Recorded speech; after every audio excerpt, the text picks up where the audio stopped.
민수기 6장. 여호와께서 모세에게 말씀하셨습니다. 이스라엘 자손에게 말하고 그들에게 일러라. 남자든 여자든 특별한 서원, 곧 여호와께 나실 사람으로 살겠다고 서원을 하면 그는 포도주나 독한 술을 마시지 말고 포도주나 독한 술로 만든 식초도 마시지 말고 어떤 포도즙도 마시지 말며 포도는 그냥 포도든 건포도든 먹어서는 안 된다. 나실 사람으로 사는 기간 동안 그는 포도원에서 나오는 것은 익지 않은 포도든 포도 껍질이든 간에 무엇이든 먹어서는 안 된다. 그가 헌신하기로 서원한 기간 동안 그는 머리에 면도칼을 사용해서는 안 된다. 그는 여호와께 나실 사람으로 살겠다고 서원한 기간을 채우기까지는 거룩해야 한다. 그는 자기 머리털이 자라게 놔두어야 한다. 여호와께 나실 사람으로 살겠다고 서원한 기간 동안 죽은 사람에게 다가가면 안 된다. 부모나 형제자매가 죽더라도 그는 그들로 인해 부정해져서는 안 된다. 왜냐하면 그가 하나님께 헌신한 표가 그의 머리 위에 있기 때문이다. 헌신한 기간 내내 그는 여호와께 거룩한 사람이다. 어떤 사람이 갑자기 그의 곁에서 죽어서 그가 헌신의 표로 기른 그 머리털을 더럽히면 그는 자신을 정결케 하는 날, 곧 7번째 날에 자기 머리를 밀어야 한다. 그리고 8번째 날에는 산비둘기 2마리나 집비둘기 새끼 2마리를 회막 입구로 가져와 제사장에게 주어야 한다. 제사장은 하나는 속죄제물로 다른 하나는 번제물로 올려 그가 시체로 인해 죄를 지은 것에 대해 속죄를 한다. 그리고 그날 그는 자신의 머리를 거룩하게 해야 한다. 그는 여호와께 나실 사람으로 살겠다고 헌신하는 기간을 다시 서원하고 1년 된 순양 하나를 속건제물로 바쳐야 한다. 그가 나실 사람으로 살겠다는 자신의 서원을 더럽혔기 때문에 지나간 날들은 무효가 된다. 이제 나실 사람으로 헌신한 기간이 끝났을 때 나실 사람에 관한 법이다. 그를 회막 입구로 데려간다. 거기서 여호와께 예물을 드리는데 1년 된 흠없는 순양 1마리를 번제물로 드리고 1년 된 흠없는 암양 1마리를 속죄제물로 드리고 흠없는 순양 1마리는 화목제물로 드린다. 그리고 누룩 없는 빵 1광주리와 고운 가루에 기름을 섞은 덩어리들과 기름을 바른 누룩 없는 얇은 빵들과 함께 곡식제물들과 전제물들을 드린다. 제사장은 그것들을 여호와 앞으로 가져가 속죄제와 번제로 드린다. 또한 누룩 없는 빵 1광주리와 함께 순양을 화목제물로 여호와께 드린다. 제사장은 곡식제물과 전제물도 함께 드린다. 그러고 나서 회막문에서 나실 사람은 자신의 구별된 머리털을 밀어낸다. 그는 그 머리털을 화목제물 밑에 불 속에 넣는다. 나실 사람이 구별된 머리털을 민 후에 제사장은 삶은 순양의 어깨와 광주리 속에 누룩 없는 빵 하나와 누룩 없는 얇은 빵 하나를 가져다가 그 사람의 손에 올려놓는다. 그러고 나서 제사장은 여호와 앞에 그것들을 요제로서 흔들어 바쳐야 한다. 그것들은 흔들어 바친 가슴과 들어올려 바친 넓적다리와 함께 거룩함으로 제사장의 몫이다. 그 이후에야 나실 사람은 포도주를 마셔도 된다. 이것은 나실 사람에 대한 법이다. 그리고 나실 사람으로 헌신할 때 바치는 것 말고도 예물을 더 바치기로 맹세했다면 그는 나실 사람에 대한 율법에 따라 자신이 한 맹세대로 실행해야 한다. 여호와께서 모세에게 말씀하셨습니다. 아론과 그 아들들에게 말하여라. 너희는 이렇게 이스라엘 자손을 축복해 말하여라. 여호와께서 너에게 복을 주시고 너를 지키시기를 비노라. 여호와께서 그 얼굴을 너에게 비추시고 너에게 은혜 베푸시기를 비노라. 여호와께서 그 얼굴을 너를 향해 드시고 너에게 평강을 주시기를 비노라. 그렇게 그들이 내 이름으로 이스라엘 백성들을 축복하면 내가 그들에게 복을 내릴 것이다. 시편 40편. 내가 참고 참으며 여호와를 기다렸더니 그분이 내게 귀를 기울이시고 내 부르짖음을 들으셨습니다. 그분이 무서운 구덩이에서 진흙탕 속에서 나를 끌어내셔서 내 발을 바위 위에 두어 내가 안전하게 걷도록 하셨습니다.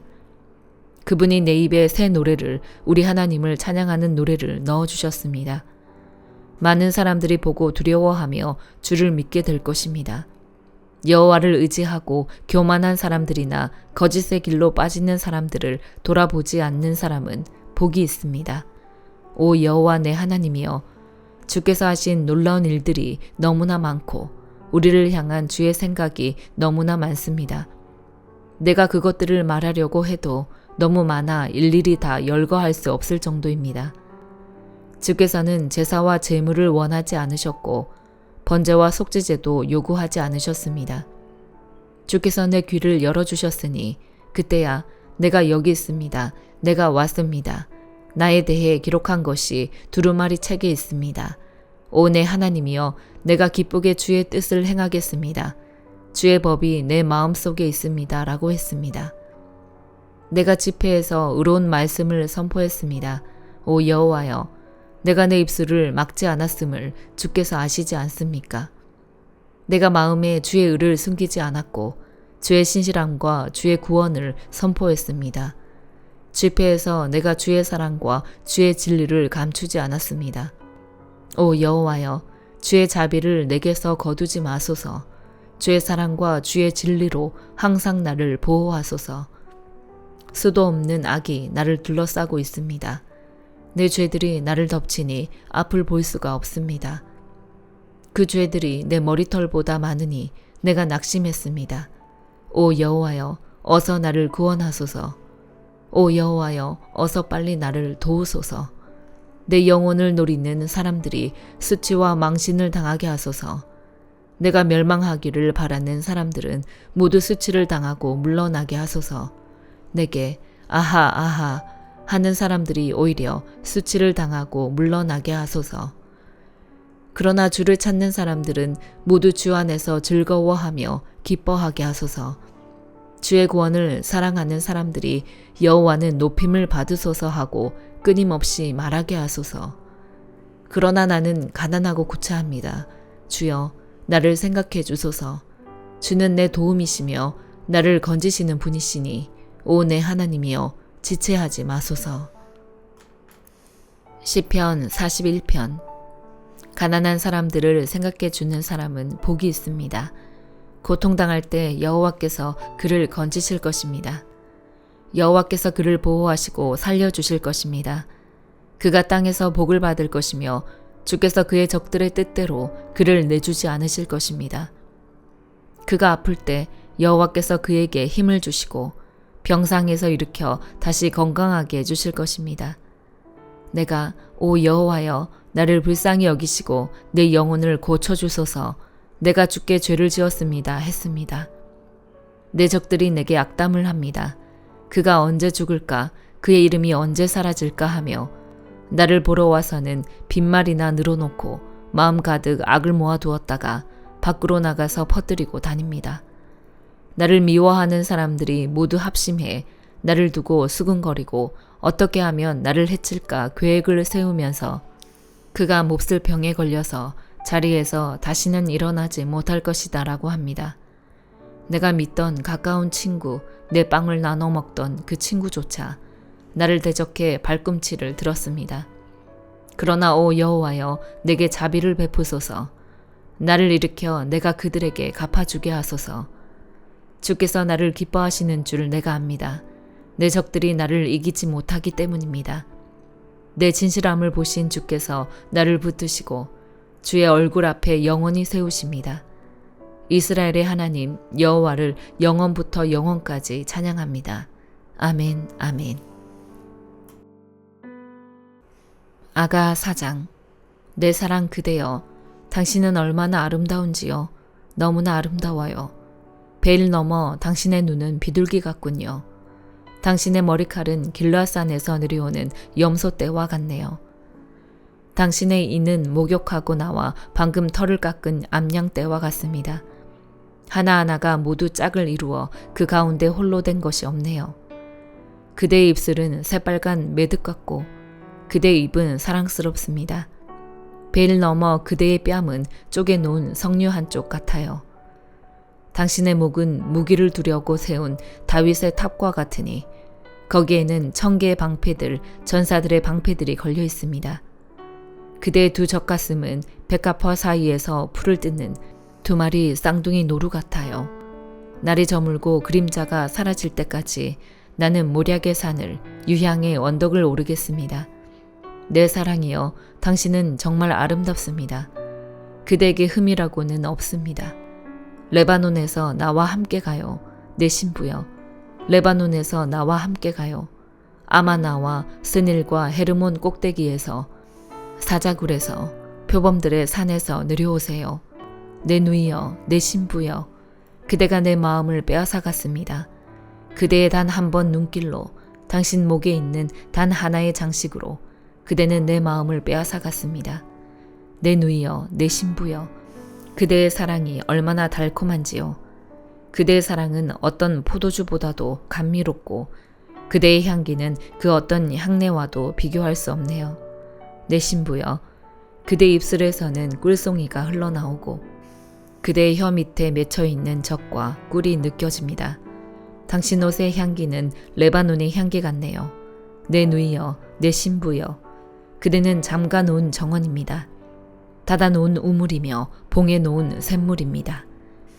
당신에게서 나는 것은 석류나무와 탐스러운 여러 가지 과일, 고벨화, 나드초, 나드, 번홍화, 창포, 개소와 같은 갖가지 향나무들, 모략, 침향과 같은 귀한 향품들입니다. 그대는 동산에 있는 샘, 솟아나는 우물이며 레바논에서 흘러나오는 시냇물입니다. 북풍아 일어라, 남풍아 불어라. 내 동산에 불어주렴. 내 향기가 멀리까지 퍼지도록 내가 사랑하는 그분께서 이 동산에 찾아와 탐스러운 과일을 드시도록. 히브리서 4장. 그러므로 그분의 안식에 들어가리라는 약속이 남아있을 동안에 여러분 가운데 혹 누구라도 거기에 이르지 못하는 사람이 있을까 두려워합시다. 그들처럼 우리도 복음 증거를 받은 사람들입니다. 그러나 들은 말씀이 그들에게 무익했던 것은 그들이 들은 말씀과 믿음을 연합시키지 않았기 때문입니다. 그런데 믿는 우리들은 그 안식에 들어갑니다. 이는 하나님께서 내가 진노해 맹세한 것처럼 그들은 결코 내 안식에 들어오지 못하리라라고 하신 것과 같습니다. 사실 세상이 창조된 이래로 그분의 일들이 이루어져 왔습니다. 어디엔가 제7일에 관해 이렇게 말씀하셨습니다. 그리고 하나님께서 일곱째 날에 그분의 모든 일을 쉬셨다. 그런데 여기서는 다시 그들은 결코 내 안식에 들어오지 못할 것이다 라고 하십니다. 이와 같이 이제 어떤 이들에게는 저 안식에 들어갈 기회만 남아있지만 복음을 먼저 전해 들은 사람들은 불순종으로 인해 들어가지 못했습니다. 그러므로 이미 인용한 것처럼 하나님께서 다시 오랜 후에 어느 한 날을 정해 오늘이라 하시고 다윗을 통해 말씀하셨습니다. 오늘 너희가 그의 음성을 듣거든 너희 마음을 완고하게 하지 말라. 만일 여호수아가 그들에게 안식을 주었더라면 하나님께서 나중에 다른 날에 대해 말씀하시지 않았을 것입니다. 그러므로 하나님의 백성에게는 안식이 남아 있습니다. 이는 하나님의 안식에 들어간 사람은 하나님께서 자신의 일을 쉬셨던 것처럼 그 자신도 자기의 일을 쉬기 때문입니다. 그러므로 누구든지 이와 같이 불순종의 본을 따라 멸망하지 않도록 우리가 저 안식에 들어가기를 힘씁시다. 하나님의 말씀은 살아있고 힘이 있으며 양날선 어떤 칼보다도 더 예리해 혼과 영과 관절과 골수를 찔러 쪼개기까지 하며 마음의 생각과 의도를 분별해냅니다. 그러므로 어떤 피조물이라도 하나님 앞에 숨을 수 없고 오히려 모든 것은 우리에게서 진술을 받으실 그분의 눈앞에 벌거벗은 채 드러나 있습니다. 이와 같이 우리에게 하늘로 올라가신 위대한 대제사장, 곧 하나님의 아들 예수가 계시니 우리가 고백한 신앙을 굳게 지킵시다. 이는 우리에게 계신 대제사장은 우리의 연약함을 동정하지 못하시는 분이 아니며 또한 모든 면에서 우리와 동일하게 시험을 당하셨으나 죄가 없으신 분이기 때문입니다. 그러므로 자비하심을 얻고 필요할 때 도우시는 은혜를 얻기 위해 은혜의 보좌 앞으로 담대히 나아갑시다. 아멘.